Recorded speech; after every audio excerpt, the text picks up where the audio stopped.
In 1999, a private jet en route to Dallas, Texas alerted air traffic controllers when it stopped responding to radio transmission and began deviating from its intended course. Fearing something was amiss, fighter jets were scrambled to intercept it, but when they caught up with the craft, it didn't seem to be in any distress. However, there was no reaction to the presence of the fighters, and their pilots noted there didn't seem to be any movement in the cabin or cockpit. So what was happening to the aircraft, and what was going to be done about it?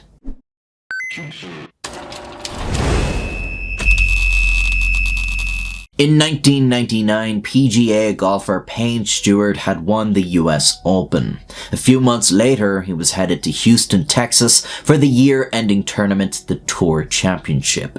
He decided he would stop in Dallas first, however, for discussions with the university he attended about building a new course for the school's golf program. On October 25th, 1999, Stewart set out from his Orlando home to Dallas in a Learjet Model 35. He was accompanied by a group of 3 consisting of his agents and a golf course designer. The craft was piloted by 42-year-old Michael Kling, an airline transport pilot with Air Force experience flying KC-135 Stratotankers and Boeing E-3 Sentries. He was also a flight instructor in the Maine Air National Guard. His first officer was 27-year-old Stephanie Bellagarigue, a commercial pilot who was also a certified flight instructor. They departed Orlando International Airport at about 9:20 in the morning, with 4 to 5 hours worth of fuel on board, more than enough for the 2.5-hour trip to Dallas. About 10 minutes after takeoff, air traffic control instructed the pilot to climb to 39,000 feet and maintain level flight at this altitude. The pilot acknowledged the controller's request and began to climb.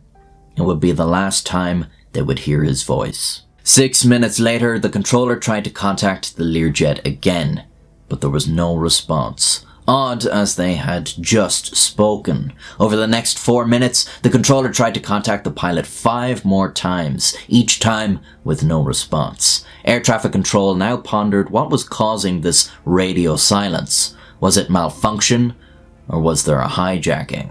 At nearly 10 a.m., this information was passed along to a US Air Force base in western Florida. An F-16 test pilot happened to be in the air at the time, and he was instructed to intercept the Learjet. When he caught up with it, he noted the aircraft didn't seem to be undergoing any struggle to stay aloft, although it was still slowly climbing past its instructed altitude, and it appeared the craft was heading north instead of turning west to Dallas. The fighter pilot made 2 radio calls to the Learjet.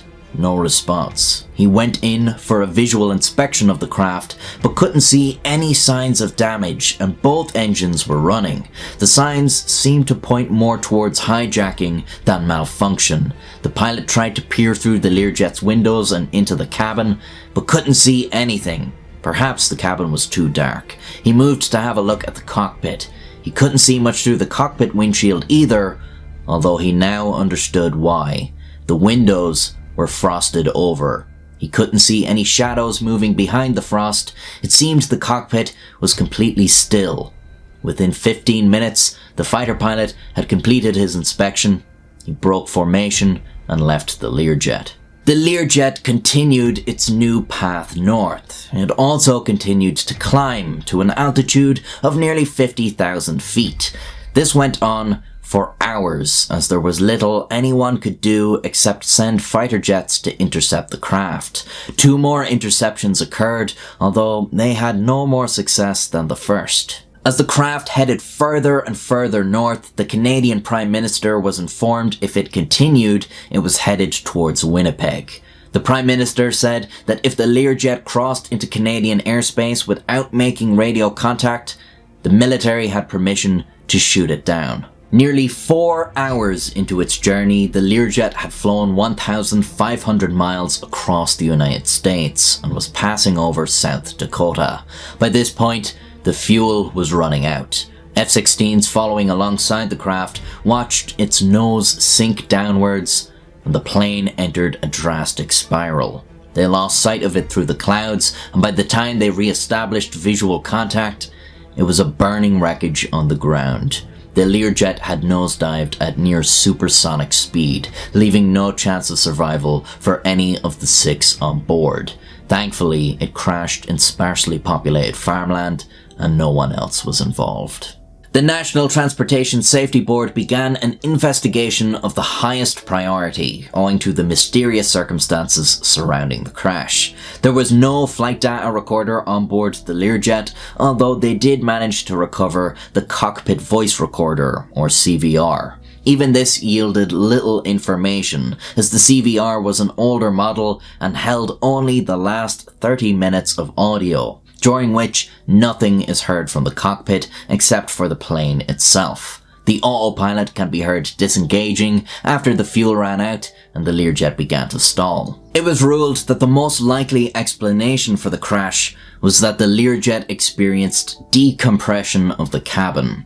How exactly this occurred is unknown, but it would explain a number of things. Firstly, the frosted windows. If the cabin lost pressure at such a high altitude, it would experience a significant decrease in temperature and humidity. This rapid cooling can cause condensation to form on surfaces, including windows, and is a common occurrence during decompression events.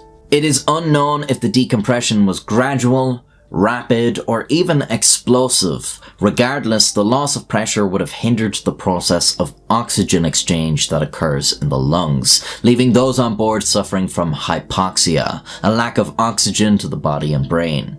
It was found that the oxygen mask system on the Learjet was more than likely fully operational during the incident, but just a few seconds of hypoxia is enough to affect cognitive ability and motor skills. Under hypoxia's influence, the crew likely didn't have the sense or the physical coordination to apply the oxygen masks. Without a supply of oxygen, they'd be rendered unconscious shortly after. This would explain the lack of response from the craft so soon after its last transmission. Everyone on board was incapacitated. If this version of events is accurate, the 6 on board would have died of oxygen starvation long before the plane crashed, meaning the autopilot had carried a crew of the dead for hours. Certainly an eerie scenario, but as plane crashes go, it was perhaps one of the most peaceful ways you could hope to spend your last moments.